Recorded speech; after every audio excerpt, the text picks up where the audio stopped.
All right, we're live in the REI Mastermind Studios with my co-host Dave Gumison. Hey, and our special guest is Travis Lueck. So welcome. Straight out of Gilbert. Listen, we're going to have a simple conversation. We're going to keep this very low key, very casual. We're recording this for a podcast, but we decided to go ahead and do this live stream as well, just so we can open up to questions and stuff. But to kind of get started, just want to have Travis introduce himself. Tell us a little bit about you, Travis. All right. Well, born and raised in Tempe, Arizona. Arizona boy. Yeah. One of the few. Cool. So I live in Gilbert now. Married. I have 3 girls. All girls, too. Yeah, 3 little girls, all under the age of 6. So it's a lot of fun at our house. Yeah, I would say for your wife especially. Yes. Yeah. They have a lot of energy. That's Just a little bit. a nice way of saying they're a little rowdy. Yeah, Amen, not as rowdy as boys though, right? Yeah, no, I don't have an experience with boys. So I Oh. don't know. Maybe the boys are worse. I don't know. Well, some of them can Yeah, they can be. So cool. So now you're in Gilbert, Arizona. Yeah. Not a transplant, born and raised in Arizona. Tell us a little bit about your background. Sure. So I went to high school. After I went to high school, I went to college for a semester. And then after that, I left on a 2-year mission for our church. Where'd you go? Went to Argentina. Excellent. So I was there for a couple of years, got to learn Spanish. I And, was going to say you learned Spanish, right? Yeah. Yeah. learned a new culture and Yeah. got to meet a lot of really great people. So how's your Spanish? You still remember it? Está muy bien el español. Oh, yeah. I love it. I love it. Awesome. And then so when I came back, I finished up college for another 2 or 3 years and then started working. Actually, my first job out of college was working for a commercial real estate developer. Oh, so you got your degree? Yeah. What year was it? I was in 2004. Okay. Just before the big crazy boom. Okay. Yeah. Or during the boom, actually. 2004. Yeah, it was kind of during. Yeah, right in the smack dab in the during middle of it. the Okay. the ramp up there. And you said commercial? Yeah, commercial real Okay. estate Doing developer here in Office? Mesa, condo? Gilbert area. Okay. And so we did office condos, we did some industrial and some retail. All ground up? Okay. Yeah, all ground Oh, up. wow. Okay. Awesome. In fact, the studio we're sitting in here was one of the projects. That Oh, really? That's great. Well, you know what? Thanks for putting this together. Yeah. Tell us about how you got in with those guys. So Because they didn't just call you and say, "Hey, we're going to give you a huge salary. Come work for us. We'll give you a company I car wish. and all that." no. So how did it start? So what happened was I was getting my degree in financial services Okay. in the business school Okay. at college, and one of the presenters that came and gave a little seminar was the owner of this company. So after the seminar, I went up and said, "Hey, I would be really interested in learning about development and real estate and commercial real estate, Okay. and I'd love to work for you." Well, he said, "Oh yeah, that sounds good. Let me know when you graduate," which was only in about 6 months. So I just kept calling and emailing and calling, and finally he put another guy in the company in touch with me, and I actually just showed up and started working without any contract, without talking about. Oh, I was like, that's George Costanza. Just started working at a company and not hired. Yeah, I was kind of like, I took my cue from George, Yeah. and I just started working there. And I think it was at the end of day 2 and I was fine just even if it was an internship, unpaid internship. Why were you fine? Because I wanted to learn the business. Exactly. Yeah. Okay. I really wanted to Excellent. learn Yeah. the business. Oh, so you weren't Yeah. a millionaire yet. I was 100-aire. Yeah. 100. So Did I you- did 100. Did you go and take us through the loans and all that stuff?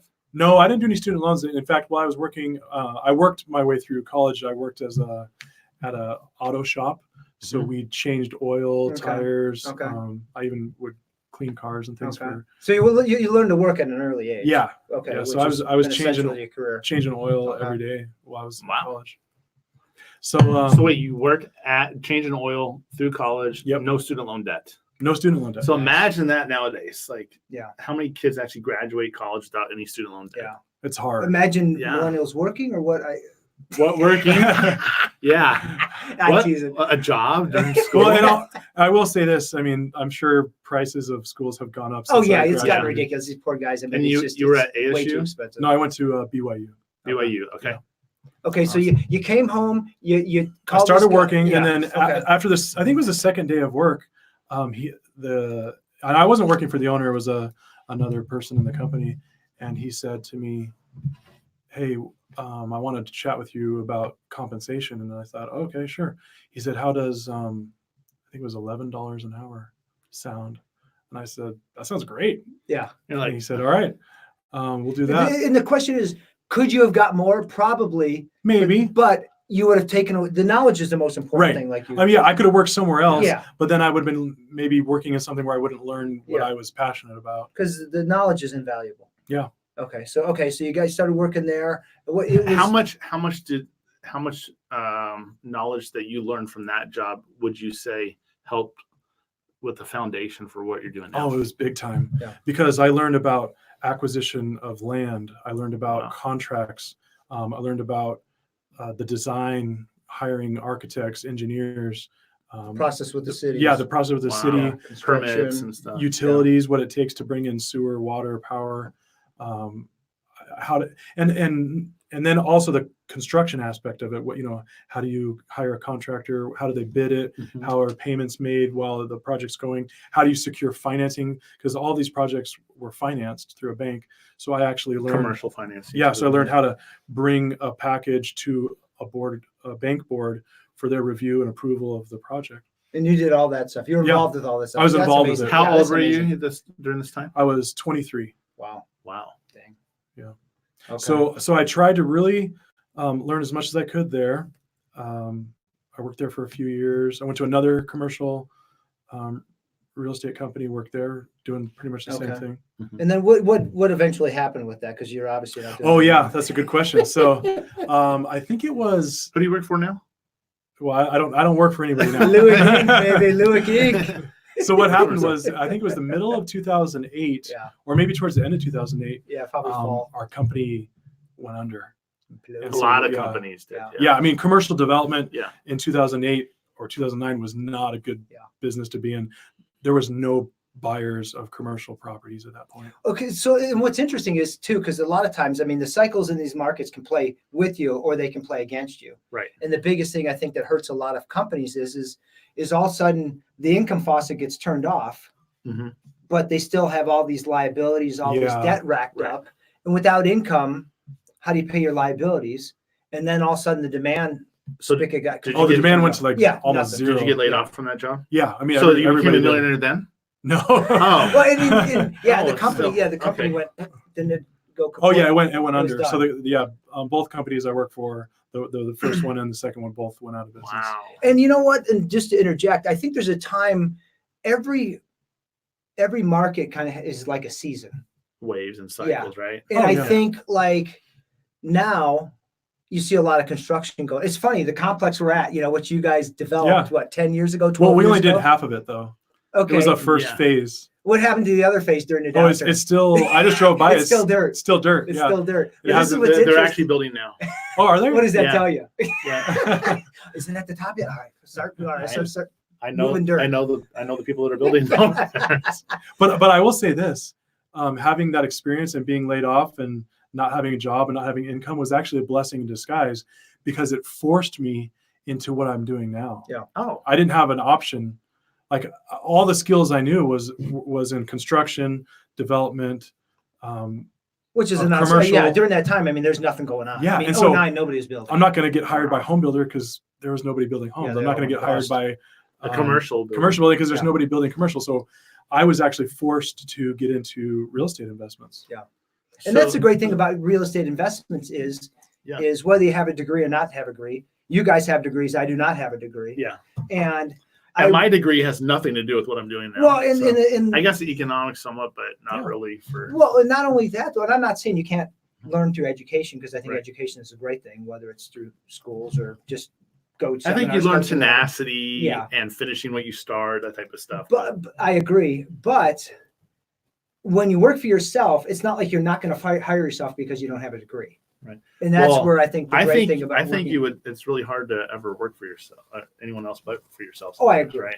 I agree. But with the interesting thing with working with yourself is that a lot of times you're all of something small, or you're all of something small versus part of something big. Yeah. When you work for the corporation, whatever. Oh yeah, I was just a small piece. Yeah, of it. you're a small piece in the wheel, and which was So- great, and you learn a lot. But So we're segueing from being laid off, going to work for yourself. Now, tell me real quick, let's just fast forward for a second and we'll go back. Sure. Your business today, what does it look like? How many employees do you have? Well, myself. Okay. My daughter helps me every once in a while. So you're self-employed. Yeah, self-employed. Yeah, okay. I don't have any employees. And tell us what you do for your business. What do you do now? So I do a few different things. I probably break it up into 3 different parts. Okay. The main source of my income would probably be lending money. hard money lender, private money lender, private money lender. self-funded. Uh-huh. Okay. And we're in Phoenix, Arizona, so we have a lot of wholesalers, a lot of fix and flippers. Right. Do you ever have trouble placing money? No, I don't, because there's a lot of demand for people who need capital to do a deal that they want to do. And when they're going to get a loan from you, it's secured by a deed of trust Right. against their property. They're not putting together. Remember when you're talking about when you work for the commercial lender or the builder, you're going A to loan put package. package. Yeah. I mean, it's just like, they're like, hey, what do you need They don't to give know? you a book like that, Right. No. So you underwrite all your own deals. I do my own That's deal. one aspect. Yeah. And then my next thing is I buy and sell properties. Or, Okay. Do your own. Fix and flip. Okay, Yep. got it. So I'll find my own properties, take them down, get them fixed up, and then resell them. Hopefully, make a profit. Are you like bread and butter homes or commercial stuff, or I've done a little bit of residential? both. So Okay. I've done land. Okay. I've done mobile homes. Yeah. I've done a few commercial deals, not very many, and then mostly just single family residential houses. Yeah. And okay, so hard money loans, fix Fix and and flip, flip. And then my third would be I have long-term rentals that Excellent. I own. So I own Okay. some properties that I Okay. just rent out and collect. I think I sold rent you them. a old marijuana house one time. Oh yeah. I never found any Marijuana of not that. included. No, it Yeah. wasn't in there. It's just the remnants of the Yeah. ventilation system. Or Oh, I something. remember that. I don't know. Did you ever go inside of it? You had the munchies Yeah. for a week. You couldn't get out. So stinking hungry. Put on 5 pounds. Yeah, one of the rooms had a bunch of light fixtures hung in the ceilings, and then there was like a different ventilation system Yes, in it there, was and the going windows were all blacked from the out. attic, I think. Yes, and in fact, there was a guy. I got a phone call from a sheriff deputy. You didn't give my name, right? No. And he was looking for the previous We're owner. trying to hunt them down. Yeah, I don't know why, but I said, you're welcome to come to the property. I had a lockbox on at the Yeah. time with the code. I gave him the code. I said, please go on in and whatever you need, just take a look at it. Oh, that's awesome. Sometime we need to have an Yeah. episode on craziest, Oh Yeah. experiences, yeah. man. like Oh, you house guys would fire, blow- someone drove through the house, I mean, I somebody would- knocked the wrong house people down, passed away in the roofer installed house. a roof on the next house. And yeah, it'd be cool to have crazy war stories in That the would be fix and funny. flip So, business. so there's 3 parts to your business now: hard money lending, fix and flip, and rentals. Yep. What do you enjoy the most? I like all 3 of them, to be honest, because I guess I have a short I attention guess it's span. hard to say like which one of your kids is your favorite. Yeah, exactly. Yeah. It depends on the day. Yeah. So, I mean, I kind of have a short attention span, so I like things that are new and kind of switch it up a little bit. It's hard for me just to do one thing and just do it the whole time. Yeah. So I like switching from all 3, to be honest. So now people would look at your situation now. I call you the millionaire next door. On paper, tax returns, there's a couple commas, but you live. I'm you live. I'm the- Sorry, I'm the you're below thousand- that. Yeah. I'm the $1,000 door next on the door. tax return. He On likes to there. fly underneath But the radar. basically net worth wise and stuff like that. Yeah, network. I'm the 1,000 or You're too humble. one time. I'll get IRS is listening. Yeah, to exactly. But so all the progress that you've done from being laid off to now, what did you do? What were some of the projects you worked on, or what were some of the things that got you to where you're at right now? Well, that's a good question. So I remember so backing up. So I remember the day I got laid off. I was driving home. I used to work in North Scottsdale, so I was driving down the 101 back towards Gilbert, and I was thinking, hey, what can I do? And I remember seeing on the news a lot of these foreclosures, and Oh yeah. I knew that a lot of homes in the Phoenix area were being foreclosed on. Yeah. Because of the loan issues and things. Yeah. And I thought, I Lots really want of to get into maybe this is something I could do. There's got to be some type of a opportunity here with the What foreclosures. perfect timing. I mean, you couldn't have got in the real estate market any better. And when some people might think that's crazy, oh, you're getting in at the end of 08, beginning of 09. You want to buy when times are bad, man. I mean, it's like, do you want to go shopping when things are on sale? Wait, that's not what the herd does, though, Dave. And look where the herd's at. Yeah, exactly. Yeah, that was a great analogy. When everything's on sale, everything was on sale. I mean, I saw houses that used to be, $250,000 that were being foreclosed at like $150,000. Yeah. Wow. Yeah. Wow. And so I actually, there's a gentleman that was a friend of mine that I knew that was doing some of these, and I thought, maybe he'll talk to me about this. And so I went and talked to him, and he said, yeah, I buy and sell some foreclosures. If you'd like to, I'll show you kind of how I do this. And and he said, hey, if you maybe give me a little finder's fee if I can help you find some of these. And I said, yeah, that'd be great. Was this an overnight success? No, it took a few months actually to find my first one. Yeah. It took a little while. I had to do a lot of research. I drove a lot of houses. Now, on a foreclosure, you don't have the normal. It's not going to a title company. Title company, yeah. You don't get to do a regular home inspection. You don't get an inspection, so you don't even get you're not legally allowed on the property. Yeah. And so I would kind of look at it from the sidewalk. I never would ever step onto the lawn or the driveway. Oh, really? And look. I don't people peeking through the windows. Yeah. So I would just, and from the outside, you could kind of tell. From the outside and through any open window, you could kind of tell what. And you were buying newer stuff because the lot was built here in Phoenix, 05, 06, 04, 05, 06. And then this was probably 09? Yeah, this was 09 10 when I bought my first one. And so the first couple, were you buying new stuff that was newer? Well, it was 90s and newer. Okay. So they were probably tile roof, stucco. 10 to 20 years old. Okay. Slab on grade. And that's where, because since you can't get in these things, if it's newer, you're probably, it's we're copper plumb. I mean, it's everything's it's everything was great. You're not dealing with the old crap. So newer stuff. Okay. Were you doing? Was this fix and flip? Yeah, so it was a fix and flip. So I remember the first one I bought. I was really excited. So I put my bid in, and he, my mentor, helped me navigate through the process down at the county courthouse steps, because you have to bid on it, and then you have to give them a cashier's check for $10,000 right away. Yeah. And then the remaining is due in full within 24 hours. Yeah. So it's not like you have time to go get a loan. And this type of thing. So did you have cash for that? Yes. So I had been saving pretty aggressively since I started my job. That's amazing. Hang on. Let's even focus on that. So you're in your 20s? I was probably 25. And you had saved enough money to pay cash. So whoa, hold on a second. $11 an hour. 13. 13. No, it was 11. Oh, was it 11? Oh, what? Wow. So how many trips? So you weren't driving. You weren't driving like a. I've never been to Hawaii, even to this day. I've seen pictures of it. It looks that's like pretty nice. And that's. But so you delayed your gratification. Yeah. Oh, that's a good way to say it. Yeah. Yeah. On a lot of things. Right. To get there. I drove a used car.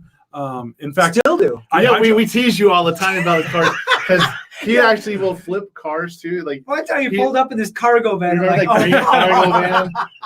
I drove that for. You're notorious. Yeah, you're notorious. But I mean, you'll find deals on cars way below market too, and you'll drive them till the wheels fall off or sell them. Well, what's interesting is I found a truck that had been damaged, like the front end got hit, and so I actually at night would spend my time while I was working at one of these development companies. I would spend time fixing the bumper. I went to a salvage yard to get a new bumper and a new grill. And so I fixed the truck up, and I sold my other car, and I started driving this to work. Nice. And then my boss came to me one day, because I would go meet with clients and things with the development company. And he said, hey, if we give you a bonus, will you sell that truck and buy a new car? And I said, sure, yeah, no problem. So he gave me a bonus, and I bought it. So bad. But I bought a used car. I didn't buy a new one. Nice. I like it. Now, so delayed gratification, saving money, using your own money to buy some of these houses. Yeah. So that my first one, I paid cash, and I remember it was a 2-story. It was built in like the mid 90s, maybe like 95. Okay. Had a pool in the backyard. So I did all the work myself. I painted it. Nice. I that's except for the carpet. I don't know how to do carpet. So I hired equity, but you're learning. You're doing a lot of it. You're doing a lot of sweat equity yourself. And two reasons. I mean, and I was the same way when I started. It's just like one, You don't have the And I can't ability. even put a light bulb in. Well, you don't have the money to pay, and that's Yeah. a good way to learn. Yeah. Because you figure out the way things are done. Because what you do is you start doing things in the wrong order. You're like, wait a minute, maybe I shouldn't have, installed this before I did that. Right. And, you start figuring out the process. No, that's great. Well, and I have a dad who's a great guy. Oh yeah, general. He's a general. He was a general contractor, contractor. Oh, and wow. That's So it's great. in his genes. because he loves me so much, he helped me on some of these properties. He's probably this saying, guy's the "Why did you busiest buy retired this?" guy I've I ever told him- met in my life. I told him, hey, if you help me with this, anything on the dollar menu, Yeah, exactly. Any Keep it two under a icons. bucket and Any insurance. two items on the dollar menu, To see I'll people buy who you for have lunch. Yeah.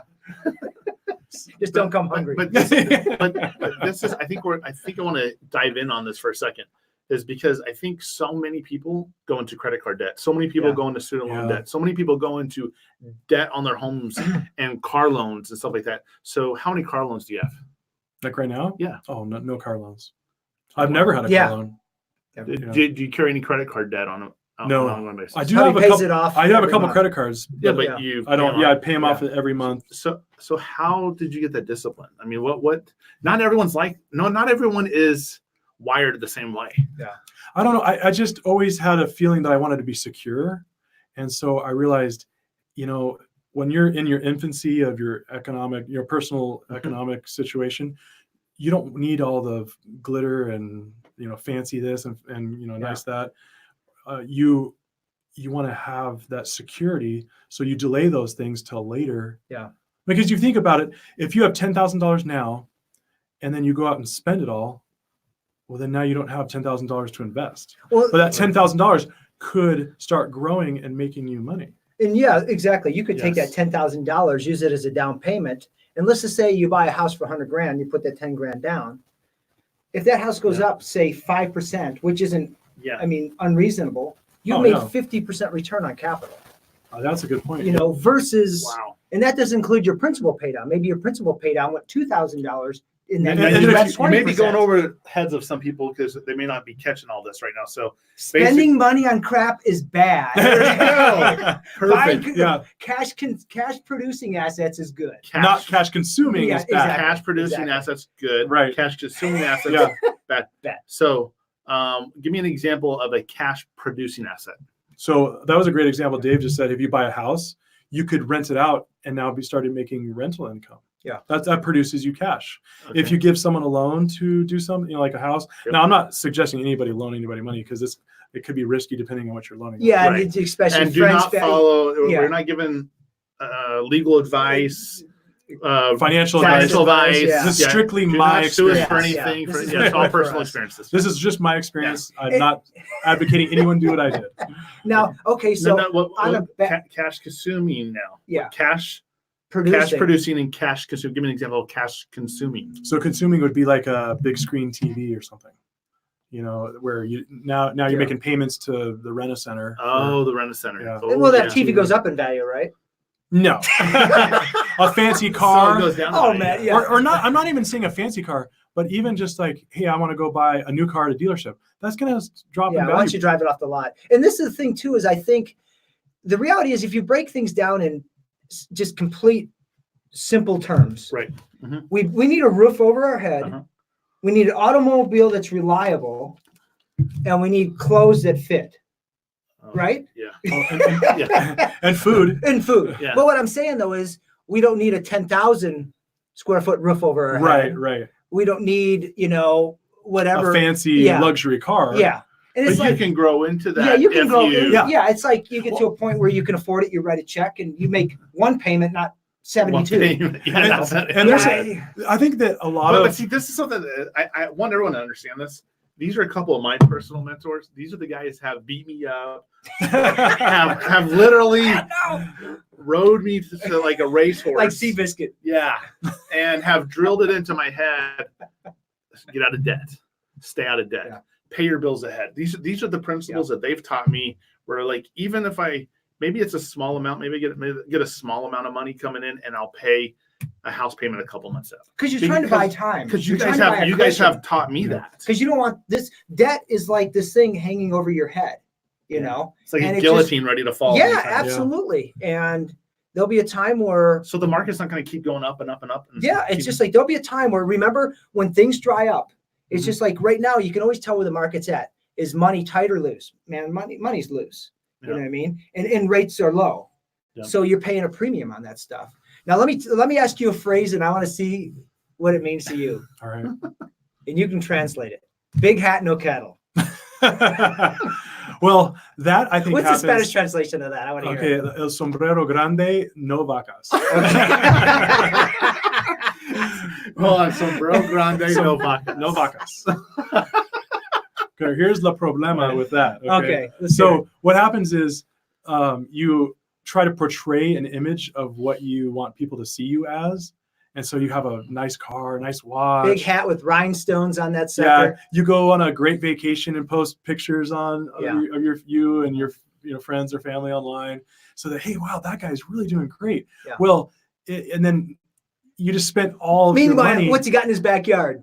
Yeah, No he's got stinking cattle. no assets because he just So spent the it all. assets is the cattle. Yeah. Right.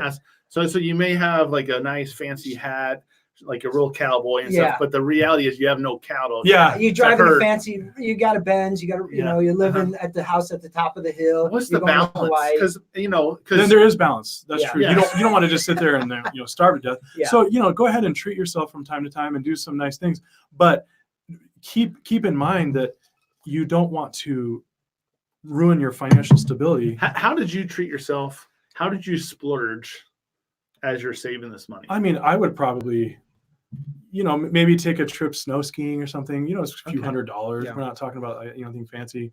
Go to a restaurant or for a special event like an anniversary or someone's birthday. I like that. But if you're doing these things constantly and it's Then it drains you. ruining Yeah, the seepage. Yeah, Yeah. it's just seepage. And The money I honestly believe that your personal financial stability has more to do with your behavior than it does by any formulas. I agree 100%. Yeah, because That's a I good- don't That's like know the anything whole- about And I'm time not, value I'm, money. I'm not preaching Yeah. Dave Ramsey or anything, but one of the things he talks about is the snowball effect. And the reason why is because the psychology of paying off a small debt Yeah, gives you a win.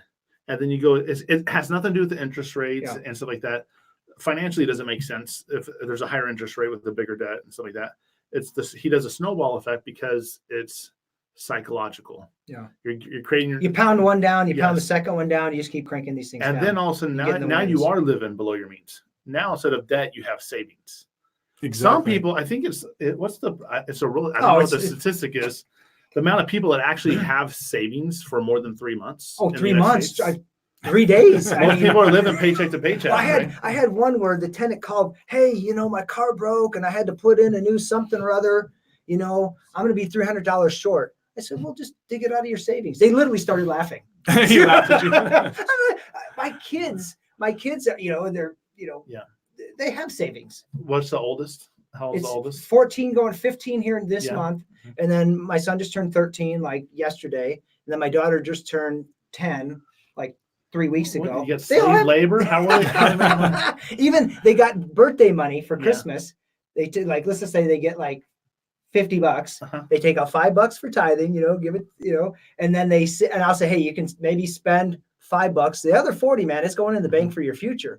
And these kids have got a couple of $1,000 Okay, just so for money they've you saved. brought up something. I just want to hit this for a second. I don't want it to be too much of a tangent, but you mentioned tithing. Mhm. So tithing is what? 110. What is tithing? 10% of your increase. So 10% of your increase. What do you do with it? So I take the 10% and I pay our church. So you donate. You Yeah, donate I donate 10% of your 10%, income. 10% of your increase, and so that's taking the chunk out. Yeah. Right there. Yeah, I mean, Yeah. it's And it goes out first. Yeah, It's the first, not the last. It's not Do like, you oh, let me see what's feel left like over. that No, it's a- principle has helped you in your physical, in your real like financial life? well, I think so personally. Because I would take it a step. regularly, right? I'll take it a step farther. Okay. I'll say it's not just my financial life, but my actual, just my life in general, because it helps me put a priority on what is the Lord's. I feel like personally that the Lord has given me everything I have. Yeah. I haven't earned this, or Yeah. oh, Travis did so great, so this is all his. I believe that I've been given these blessings as a steward, and so He's asked that I give 10% back. And That so it helps grounds me. you. That It, grounds well, you. puts into That's- perspective Yeah. what's really important in life. Yeah. If you're so greedy that like, oh no, that's mine. I Trying to hoard everything. Yeah. The theory of scarcity versus abundance. Right, and Oh, you're yes. just focused on money. Like, oh, I want money, money. Well, no, let's try to get yourself away from focusing on money and then focus on what's really important in life. What advice would you give someone? So one of the questions I had earlier was from a friend that hit me up before we started this interview was, what advice would you give a 26-year-old? Well, I think we talked a little bit about it. Delaying gratification. Huge. And I'd also kind of think about your personal finance as, you get like this goose that lays a golden egg. Yeah. And so, you finally get this little goose, and it could be a small goose, and it's laying little eggs. Yep. Well, you don't want to get an appetite for goose meat all of a sudden, and then Put that stuff in fire up the guillotine. fire up the barbecue, and invite your buddies over to have goose meat. Yeah. No, like let that goose Let that, keep laying eggs. let Don't that sucker spit out that egg. don't get rid of your goose that lays your egg, whatever that might be. It might be your job. It might be an Can you have asset golden have. scrambled eggs? No. No. Okay. Well, a little bit. No, you want those every eggs once to in a while. produce other golden Yeah. gooses, right? Yeah. Grow those other eggs up, and it might take a little while. It might be hard work, and you're like, oh, I wish I could eat that right now. Well, let it grow up, and then you'll have two goose. Yeah. Geese? Geese? Gooses? Yeah. Mother geese. Yeah. You'll have two geese. And then, so that's kind of your mentality. You just wanna Delayed keep- gratification. Yeah. And then now, once you have a flock of like, 30 or 40 of these things, sure. Goose start- meat it is. Yeah. Man. It's on the menu. Yeah, start eating a couple of the gooses. Like, there's no problem. But the problem is when Maybe you're- that's why the big hat no cattle guy, maybe he had a lot of steak. exactly. He didn't. That guy was Yeah. probably the heaviest cowboy around. Yes. He was probably having hamburger every Big husky, night. yeah. But I would say for a He's a 26-year-old vegetarian. is delay your gratification. A lot of times people tell themselves, "Oh, I just got this job and I've been working really hard, so I deserve, I deserve this." it. Yeah. Don't ever use the entitlement word mentality. "I deserve this." Yeah. Wow, You that's powerful. I mean, Yeah. if you're That's in your powerful. 20s driving a nicer car than your parents, I mean, you should be Man, sacrificing no, now that- for the back end. Yeah. What's interesting is I relate to both sides because I made a lot of stupid decisions. I remember spending having $40 in the checking account and going out to dinner with the wife and spending $20 Yeah. and having like $20 left and having a balanced check and stuff like stupid stuff, right? Yeah. And now it's a little bit different where now I'm seeing, okay, now I got to delay the gratification. I'm saving. Playing the long game. Yeah, exactly. Yeah. It's not really. But you don't stuck have to do about it the, forever. I deserve it. Yeah. I know. Like, yeah. don't say like, Well- "Oh, I'm going to live like this until I'm 70." No, I think Dave touched on it. On The way- more you yeah. save now, your retirement You're age shaving is off the going back down. end. Yeah, it's like, you know what? If the way I'm living right now, if you're living high off the hog right now, Yeah. you're working until you're dead. So And you're probably praying you don't live to your 90s. So not everyone knows who Dave is here. So Dave Gimison also lives here in Gilbert, Arizona. He's one of my mentors and really good friends as well. You're also a millionaire next door, right? He's the real millionaire. Yeah, he really is. Yeah, I'm the thousandaire. next door. So you typically, I mean, basically, you're retired, really, Yeah. in all intents and purposes, Yeah. if you want to be. Well, I mean, yeah, if you say your passive income exceeds your Yeah. expenses, yeah. So you know. you've escaped the rat race. Yeah. You can go play basketball one in the afternoon, do Pilates, whatever you want to do. But also, I think people forget there is hard work. Oh yeah, there's There is discipline and savings. Absolutely. And it's not all like we love to see social media and we love to see how the nice filters and the Instagram photos of this and that, but we don't realize that, that's nice for a Everyone moment. sees the game-winning shot, but nobody sees the practices thousands and thousands and thousands of hours. That's great. That's great. How many hours of practice Yeah. did Michael Jordan and Oh, Kobe Bryant put in? and Tons, stuff like tons, that? tons. You know. I heard Larry Bird would be there for hours Yeah, before. first to get there, last to leave. And did they Absolutely. delay gratification? I bet they weren't on vacations and Yeah. out Oh, partying yeah. with their buddies. Hey, sorry, I can't come tonight. I'm going to be at the gym Practicing. shooting. Yeah. Yeah. Even once you get to peak physical condition, Yeah. you don't just say, "Oh, I'm there, I'm done." You have to keep Maintain. maintaining that thing. So Maintain. yeah, absolutely. But so, Um, I mean, and I'm in my 30s still. And so I would say, Late I'm 30s. I'm to late 30s, albeit late 30s. Thank you, Dave, for bringing that up. But I will say, don't think that, oh, you have to do this forever. I mean, I think I'm in a position right now where I can kind of hit the cruise control and coast for a little bit. Yeah. Oh yeah. It's not like I'm so worried about where my next paycheck's going to come from. I mean, if we want, we can, my family and I, we could take a little vacation or not Or take the year off. yeah, or take the year off. But so don't think that you're going to have to do this forever. Yeah. It's just, while you're getting going, I would say for that 26-year-old, just try to save a little bit. And it really is a play Yeah. now or play later. Because Mhm. right now, if you sacrifice and all that, then instead of retiring when you're 90, 80, 70, it just keeps going down. Are you if you're 60? building- How old are you again? Sorry. 49. 60. No. I do have some questions that people hit me up on social media. Sure. I wanted to see if it's all right to ask you a few of these questions. So one of the questions is, how can you make a profit and not pay taxes? Okay, well, there's in And real estate. we're not Given tax advisors and Yeah. legal advisors. In real estate, the only thing I know of is to delay paying taxes on the profit.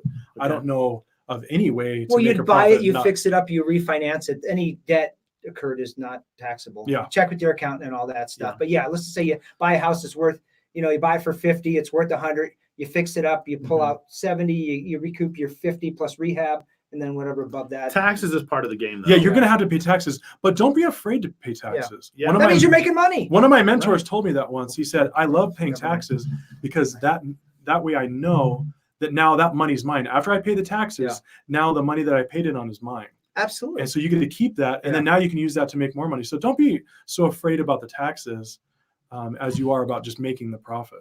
Because you're making money. I remember there's years when I first started, I didn't pay taxes because I didn't make any money. You take a loss, yeah. Yeah. I remember I started a painting business and I had a loss my first year. Another question from Sarah says, what commercial projects would you invest in if you had $1 million cash? And how many hours do you work per day? How many hours do you work per day? Oh, it depends on the day. I'd say I probably work really hard for maybe about 3 or 4. Well, because you have a Okay. lot of other things going. I know, but this guy's, bishop in his ward. But I he's want to doing- understand. So, Yeah. but you devote 20 hours a week to volunteer work through church. And Yep. yeah. Yeah, so so- I volunteer at our church, and Yeah. so that takes about And I you would get say paid about how 20. much for that? No, that's volunteer. It's volunteer. So we don't get Goose paid egg. for that. Voluntold. Yeah. But Okay. as far as her question about if you had $1 million Yeah, if you had cash, $1 million cash. and specifically, I would say I would not be so set on investing it in a commercial project. Okay. Or specifically, 2020, I have to place this money now. Is it a good time to place the money? What type of project is it? What type of What's your return? what return you're going to get on that? Yeah. What's the future of that return look like? Yeah. Because I feel like commercial rents and things, the economy is doing great right now. So we're probably at the higher end of the rents that you're going to get from commercial, Right. and occupancy level is probably pretty high as well. And so if you're basing all of your pro formas on 2020 numbers, what happens if they turn into 20? You get to a point where there's no more upside. Yeah. Limited upside. Right. And so be careful about, hey, I need to place this money now. Okay, so I give you $1 million cash. What do you do today with it? Well, I'm going to do one of the 3 things that I do right now. And that's just because that's me. Yeah. And there might be others who maybe do stock investments or, maybe buy franchises, and they might have great ideas to do with the money. So please don't take this as this is what you would do. Yeah. what I would do. I would probably divvy it up into my 3 categories. I might buy 1 or 2 long-term rentals. Okay. And I'd try to hopefully get towards the 9-10% return mark. That's just me on those rentals. I would probably put some of the money in hard money loans or private money loans, Okay. and fund some other investors who are trying to purchase and flip or purchase and refinance properties. Okay. And then I would take some of the money and hopefully flip properties with. Okay. Flipping properties has been my best return, but Wow. they're very difficult to come by, especially in 2020. And it's an active involvement versus a Yes. passive. Active versus passive. But it's a good income, way, especially in this market now where Yeah. there's a shorter fuse on who knows how long this is going to last. So you get in, you get out, you get paid, get to the next Yeah. one. So the private money loans for me is just a way to make some type of a return on my assets while I wait. Yeah. And I find either a better market, maybe it'll be in a couple of years from now, or, who knows what the future brings, or I wait until I find that just right, perfect deal that I can park my money in, that I feel comfortable with making a return on. Well, and let's talk about that as far as preparation. Imagine how many people did you guys talk to 9, 10, 11 that said, "Oh, I wish I had cash. I would have bought a ton of these things." Yeah. Afterwards. Yeah. Hindsight's 2020. But what I'm saying though is not a ton at that moment though. But because a lot of people, I know you guys were, but not everyone else was. But what I'm saying though is that sometimes people act like it's a curse to have cash in the bank. Oh, you're not making any money on it. But you know what? There's a time where you don't make any money, and then there's a time where you find a smoking deal, you self-fund it because you have the money ready to go. Yes, There's something about being locked and loaded and ready to go. Well, some of the problem with these returns, if they get too risky, is I remember a quote, I think it was from Roy Rogers. He said he's not so much worried about his return on investment. He's just worried about his investment returning. Yeah. So, make sure it gets. I want to get my actual money back first, and then we'll worry about the return on investment. Absolutely. So again, and if any of you that are watching this live have some questions, go ahead and throw comments below, and hopefully I can get access to that through the software I'm using and stuff. So if you have any questions for Travis or for me or for Dave, please throw them in the chat below. But another question was, if you had to start back over, let's say you lost everything, you had to start back over, what would you do? I'd probably try to just do the same thing I did. And why would you be able to do that? Because you already have the knowledge. Yeah. You know the process. You have the knowledge, and there's something. And I know it can be done. Yeah. Now there is no get rich quick scheme that I am aware of. There might be others that others are aware of, but I haven't run across that. I started investing when I was 13 years old, or maybe even before that. Oh, didn't you? I was in horse or something. Yeah. So the very first real investment I made is I found a guy at our church had a horse. No, it's true, man. He had a horse, and I went and looked at this horse, and I thought, oh man, I wonder if he'll sell it to me, because he picked it up. It was a rescue, so it had been neglected, and it was really skinny. I remember it had buck teeth, manure. Yeah, had horse teeth. It had manure caked on its coat that was literally like in the hair. You couldn't brush it out. It had been neglected pretty bad. And so I went to him and I said, "Hey, would you sell me this horse?" And he said, he's an older guy. He said, "Yeah, I'll sell it to you." But he was kind of looking like, "Why is this 13?" Or I remember it was 12 or 13. And he said, "I'll sell it to you." I said, "How much?" He said, $300. And I was like, oh man, that's double what I have. I only had $150 to my name. And so I went to my sister. She's a couple years older than me. And I said, "Would you want to go in on a horse with me?" His first joint venture investment. And she said, "Yeah, sure." I said, "Okay, it's $300. So if you can come up with 150, I've got 150. We could buy it." And she said, "I'm in." So we went and bought the horse. Now, again, I have got a great dad. So he helped me a lot, housing the horse and figuring out how to feed it, and take care of it. But we fed it, take care of it. We sold it for $650. Nice. I gave my dad $50 for miscellaneous for boarding, room and board. And so we doubled our money. Wow. And so then I'm like, wow, that really worked. So I bought another horse and then another one. And then when I got to be 15 years old, I started buying a couple horse trailers, and I would paint them, and I would put new wood on the floor. And then I love this because I really believe that the successful entrepreneurs today were entrepreneurs when they were kids.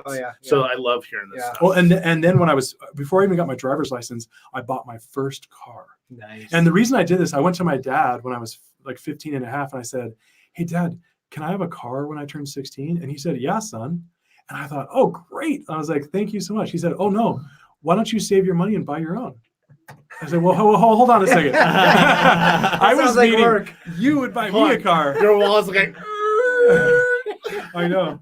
And so, but that I'm glad at the time I wasn't too happy. I really was disgruntled. I thought, why don't you buy me a car? Like my friends, their dads bought them a car. But now I'm really grateful he did that, because that'll work. And I remember I went to buy the car. It was at this auction in West Phoenix.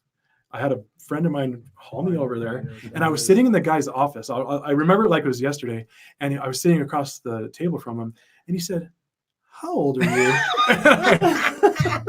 I said, "I'm 15. He said, "You can't even drive, much less sign a contract." And I said, and I pulled out a wad of cash. I said, "But I have cash." Oh, that talks. Man. And I think it was, I think the car, it was a Ford Ranger, a 1983.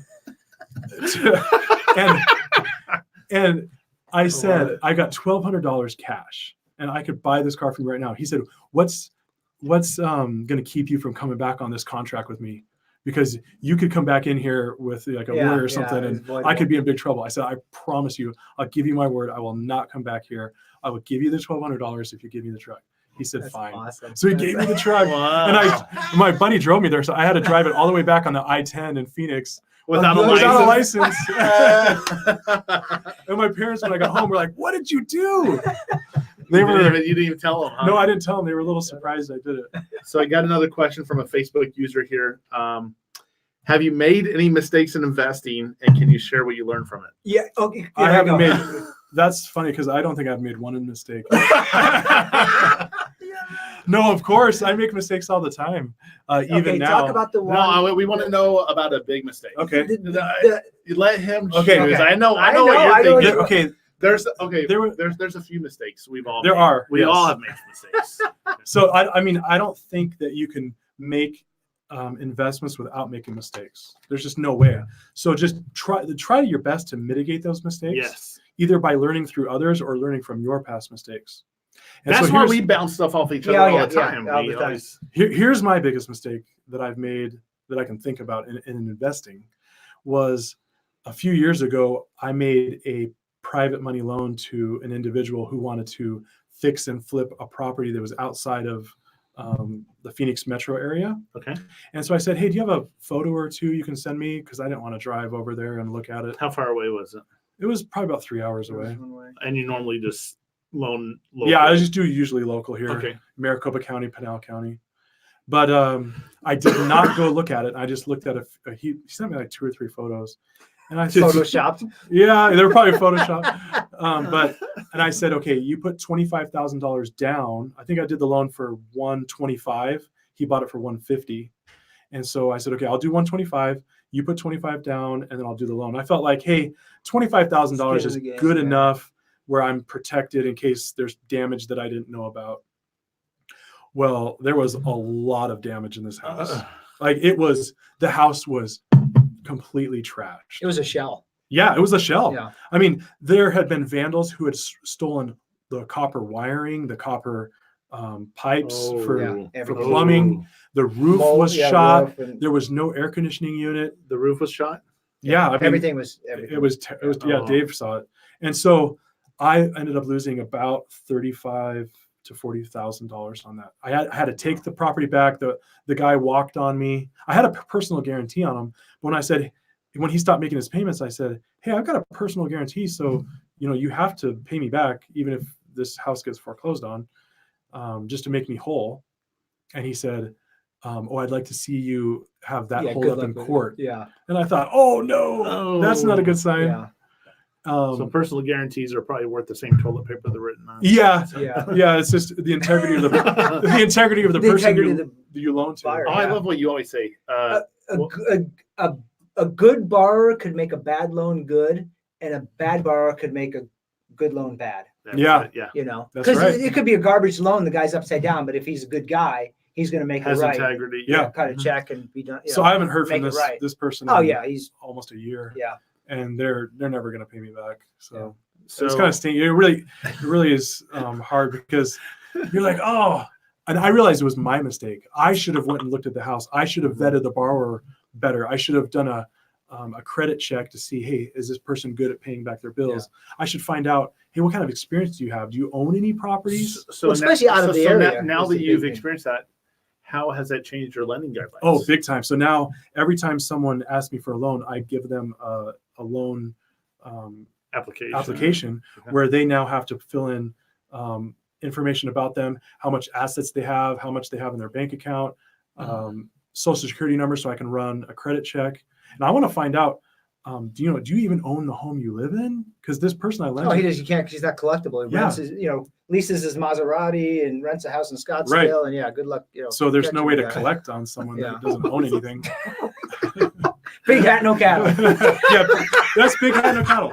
Rhinestone. This sucker's got rhinestones polished on that thing. But I've made even more mistakes than that. But the interesting thing though is because I've made a bunch of mistakes myself. Think about if you eliminated your mistake, you're taking out any knowledge that you have acquired past that moment. That's And I don't think I would trade that for any, even though I've lost money on some deals.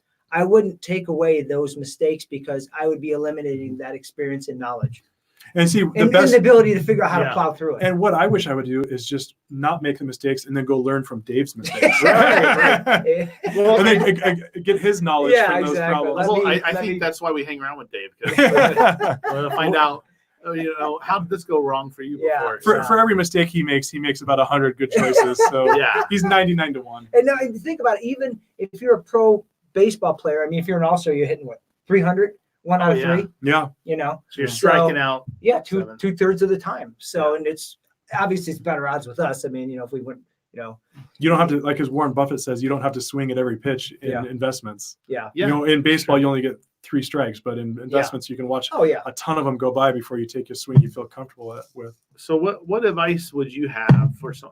I love how you talked about delayed gratification. What you do when you start over, if you had to start over. Let me ask you this: what legacy? What are you going to teach your girls? That's one that I've been thinking about a lot lately, because now that my girls are getting older, I'm realizing more and more that they're going to, hopefully learn some things from me. But I would say that money is not the number one thing. It's a necessary evil. You have to have money to eat food, to live in a house, to to even help other people. It doesn't define who you are, though. No, I hope not. Yeah. No, I think what Dave said, it's just a magnifier. If you're a jerk, you're just gonna be a bigger jerk. Yeah. If you're a person that is a giver and donates to charity, you're just gonna do more of that type of stuff. Yeah. It's more of a magnifier of the person you are. So, but I would say the legacy for my girls is I really like the 2 great commandments: love God and love your neighbor. Okay. And so I hope the legacy I leave is by loving God. I feel like the best way to do that is to live the commandments, to try to be the best person you can, repent when you need to, make changes when you need to, because we're all going to make mistakes. And then the second great commandment, love your neighbor, is serve others. I hope that, and I probably need to do a better job at this, but to help others, I think the greatest service you can do is within the walls of your own home first, and then help others around you. So I think those are the most important things for anyone to focus on. And just so, Travis is a bishop in his church, but before that you were a missionary, as well. But so this is weaved in your fabric of who you are. Yeah, I hope your so. Spiritual part. Oh, for sure. I mean, how many times have I, called up and said, "Hey, I need to help moving something." And he's, shows up with his pickup truck and his dolly, and it's because he usually has a hamburger or an ice cream cone for me. If you have food hanging for Travis, we know that. Food dollar menu even works. You offer a taco, I'll come help you. Right, yeah. Go ahead. Let's tell us about a unique deal, and I have one in mind that I'm thinking about.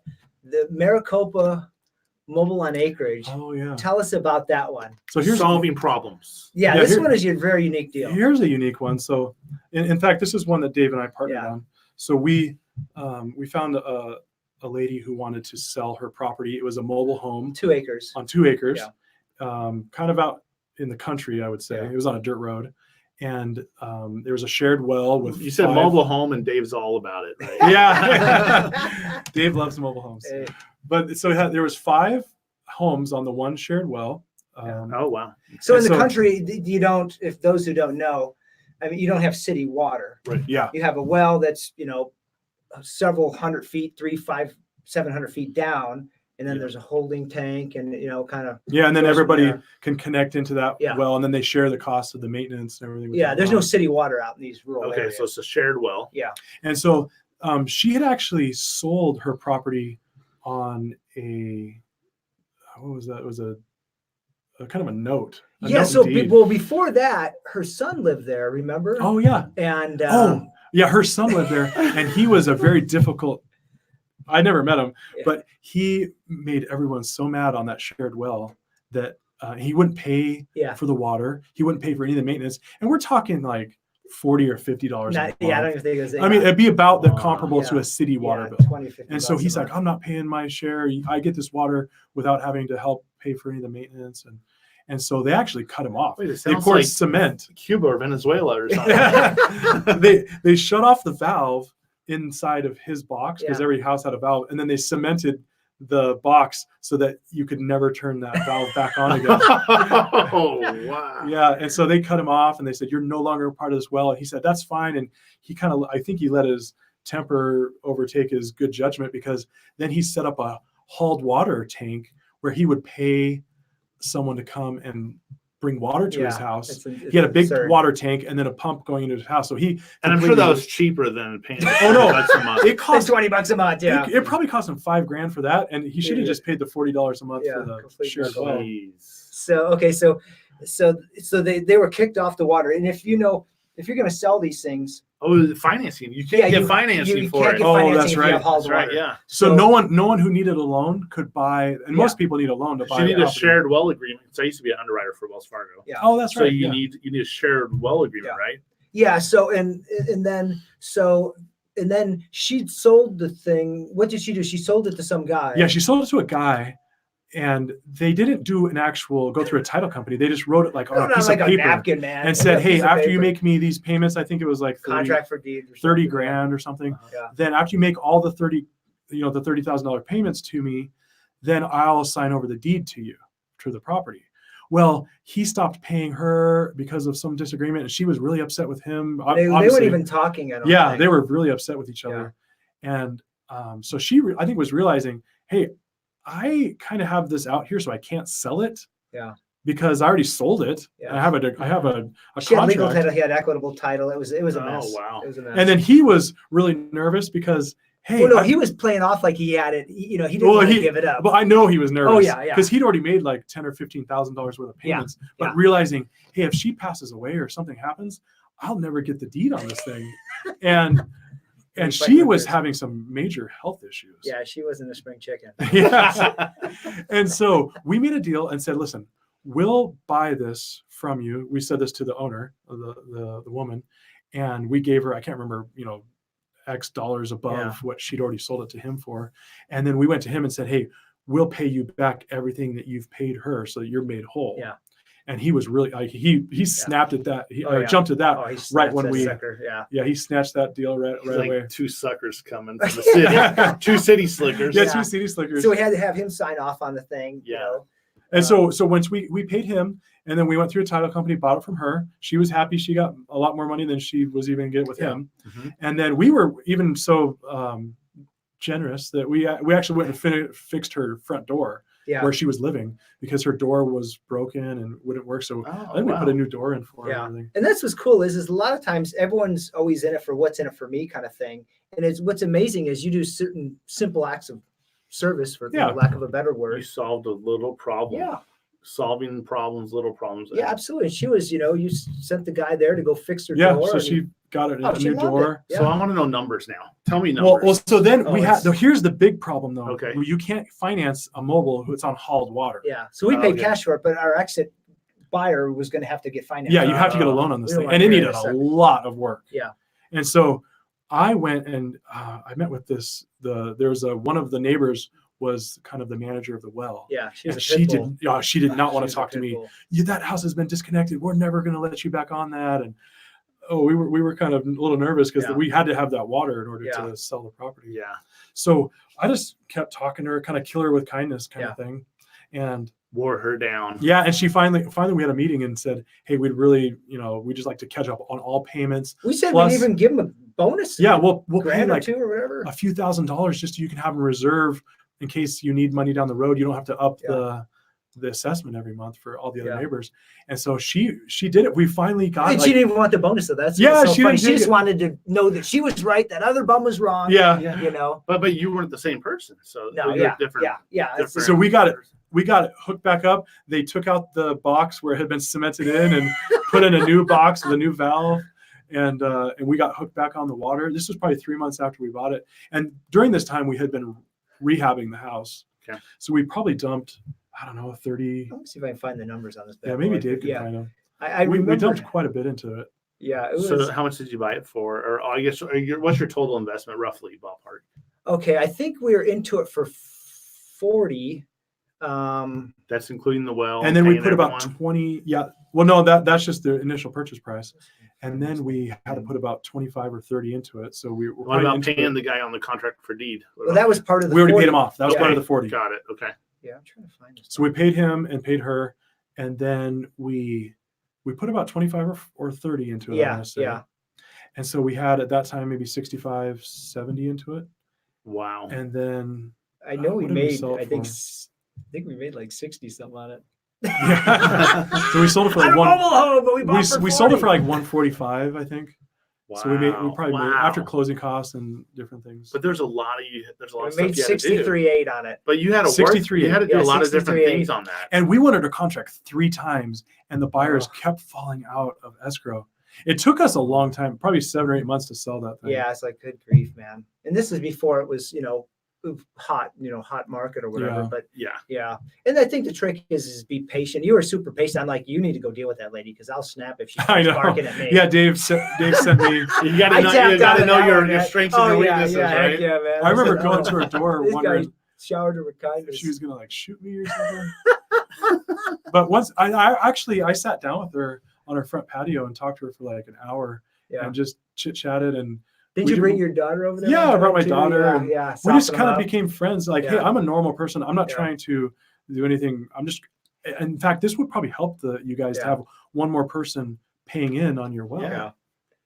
And she would just been hurt by the other person and just aggravated and ticked off, and and you apologize. Even though it wasn't us, we just say, "Hey, we're sorry that happened, but it didn't have anything to do with us." Sorry that your feelings got hurt. and Yeah, stuff like yeah, that. exactly. So, Well, that's really cool. What other parting bits of information or advice do you have before we wrap up for this? And thanks so much for. Yeah, I'm so Jump glad on that here, I was able appreciate to chat with you guys, and Yeah. hopefully someone found something of value, oh, sure even we if it did. was just comedic value. But grande Oh, grande sombrero, Grande no sombrero. vacas. No vacas. The moral of the story. So to sum it up, I would say work hard. Yep. Delay gratification. Yeah. And then if money is your focus, you're not going to be very happy in life. Yeah. And so I would say make your focus all about serving others around you and being the best person you can be. And I think that will be your happiness in life. I just want to show this. So I'm holding up a book called The Go-Giver. And what's interesting, this is just a business book, but the idea behind it is figuring out how to serve those around you first before you worry about the money. Yeah. And so I want to give this away to a listener or someone that's watching this. I want you to put your information down, or actually just send an email address, and I'll pick someone that put their email address in the comments below. And then I'll reach out to you and get your mailing address, and I'll mail you a copy of The Go-Giver. So That'd That's be great. awesome. And we got to give a plug to Brandon here. Yeah. I mean, this guy is incredible. Think about all the things he's, with his Go-Giver group and Oh. everything he's done to help, others around. And I find that he's the first to help and the last to take, and he's been always. so generous. I learned from with you his, guys. with his time and with his talents. Well, he's very And his- knowledgeable, and and his he's very well contacts. connected, Absolutely. and he's very knowledgeable. Yeah. I mean, I'll call Brandon all the time and ask him questions about, a certain situation. And that's the one thing I love about also a mastermind and having friends. And I consider you guys my mentors and friends, but I'll bounce the questions and stuff off you As guys. do we. So- How many times have Yeah. we called and say, "Hey, I'm working on this deal. Pull it up. What do you think it's worth?" And it's funny. What you find and is, especially when we're doing comps, we all end we're up Yeah. all on the same, all on the sync. same It's number. hilarious. It's crazy. fun. And that's why I think you have to, in any part of relationship, it's interesting where the longer you're in the business, you have people approach you. Oh, hey, let me just, go buy you, a drink or a coffee. I don't drink coffee. I don't, it's just like, I don't need that taco. You don't want a Starbucks. Or Yeah, exactly. It's like, if you want to learn in this business, if you can add value to that, if you come in with the attitude of, hey, what can I do to benefit or help you? What do they say? When the student is ready, the teacher will appear. Yeah. Where I think if you're there to give, Mhm. the relationship will actually flourish, and you'll benefit more than Yeah. just trying to figure out, hey, I need something, give me. So Well, I think we've had, so just to kind of give you guys a little bit of a backstory. I met Dave before I even moved to Arizona. I moved in 2009. Then to 2009, we Yeah. bought our house 2010. Yeah. He was my realtor. I wanted a realtor that understood investors and stuff, and then met Travis along the way too. But Yeah. we've, for several years, the guys will go do a guys retreat, guys weekend, and we'll talk about our goals. Yeah, And up we'll in the grill mountains and just go through and brainstorm and say it's all about, hey, what can we do to help you guys? We'll go through different goals and different strategies and different things that work, and we'll really grill. Yeah, I got the scars to prove it. not grill out of cooking steaks. No, I mean I feel like Mike Tyson's coming at me sometimes. But I think though that it does help to say, there's definitely. accountability, and when you're friends and buddies, you can kind of poke and prod each other and get away with a little more. But accountability partners. Yeah. Well, Exactly. it helps because other people have different perspectives that you might not have thought of. Yeah. Oh, And they can give you good input where, no, you don't have to do everything that someone tells you, but it is good to listen to it, be teachable, be humble, where you can say, hey, they have a good point. I'm going to consider that. It doesn't mean I'm going to do it, but I'm going to consider that. Absolutely. Right. Absolutely. And one last thing before we end, if I can grab that little. Oh, tell them about your Twitter, your MySpace account so they can look. Yeah, I don't have MySpace. And if you're seeing this live, you're on my Facebook page. Dave, what's yours? You're on my YouTube. Oh, by the way, tell us, Travis, if anyone wants to get a hold of you, how would they reach out to you? Probably U.S. Post Office. He's our low tech guy. Just get a hold of Brandon and He doesn't have Facebook. Email. Oh yeah, you can email me. Yeah, what's your email address? azlueck@gmail.com. azlueck@gmail.com. Cool. Okay, and if anyone wants to get a hold of Dave? Email is azbroker@cox.net. azbroker@cox.net. And if you need to get a hold of me, it's Simco Homes, SIMCO Homes, HOMES @gmail.com, simcohomes@gmail.com. And just to let you guys know, big announcement. We're hiring right now. I'm looking for some salespeople. I'm looking for some go-getters. I'm looking for people that are passionate, that are ready to work. And if you want to make a lot of money, I'm talking like 6 figures and above in sales, reach out to me, simcohomes@gmail.com. I just blocked Dave out of there. Sounds good to me, man. Hey, everyone, thanks so much for watching. And if you want a copy of the Go Giver book, I'm going to pick one person that leaves their email address. I'll reach out to you and get your mailing address, and I'll make sure you get a Go Giver book. So thanks so much for watching. You guys have a great one. God bless. We done?